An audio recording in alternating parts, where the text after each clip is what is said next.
Good morning or evening, fellow riders, depending on your geographical location. It brings me great pleasure to talk to you about this subject. I regret that I cannot be with you, as I am still in Brazil. However, hopefully the connection won't cut out and you will be able to receive my point of view regardless.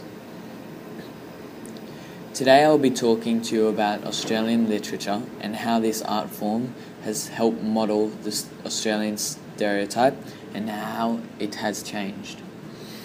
Today I will use these fine works of literature, Boys of Blood and Bone by David Metzeden and The Dispossessed, written by Udugu Nunukal.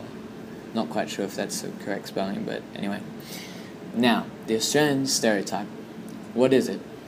When people think of the typical Aussie bloke, blonde hair, blue eyes, tall, lengthy man with sunburned skin and amazing ability to sink the stubbies.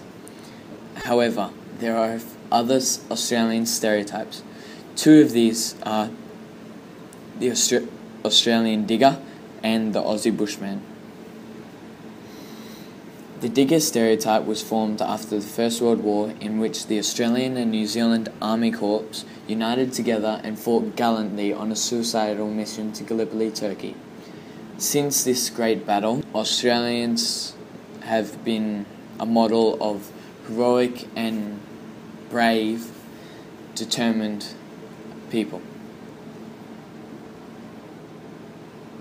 From then on, the Australian stereotype was formed around brave, optimistic and determined mates. The other stereotype is the bushman stereotype, which is formed of farmers who live out in the bush and still live there today. These bushmen are faced with 10-year droughts, biblical floods, bushfires, etc. And these are just some of the difficult challenges these cowboys of Australia are faced with. It's a hard, darn life for them. But despite all these challenges, the Aussie bushmen hold together and live by wise words like fair go and give it a go. There is a unique mix of mateship, initiative, recklessness and determination, and this is the heart of rural Australians. Now, the novel Boys of Blood and Bone by David Metzeden, interesting enough, demonstrates these two stereotypes I have outlined earlier. Obviously, if you have read the book, you will be able to guess the one of the two stereotypes is the Aussie digger, which is also brilliantly represented by Andy Lancel, whom with his fellow diggers fight until the end. The mateship that formed the Australian stereotype today is excellently represented in the book. From the determination of him and his mates to make it home, and the scenes in which, even in a war-terrorised country, thousands of kilometres away from home, the Aussie diggers reunite in a pub having a great time. These scenes of the book truly show the Australian bond and mateship we cherish to this day.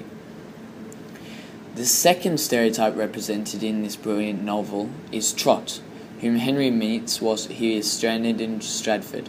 Trot is described in the book as a big, rugged outback man whom, despite his strength and bulkiness, is such a nice bloke.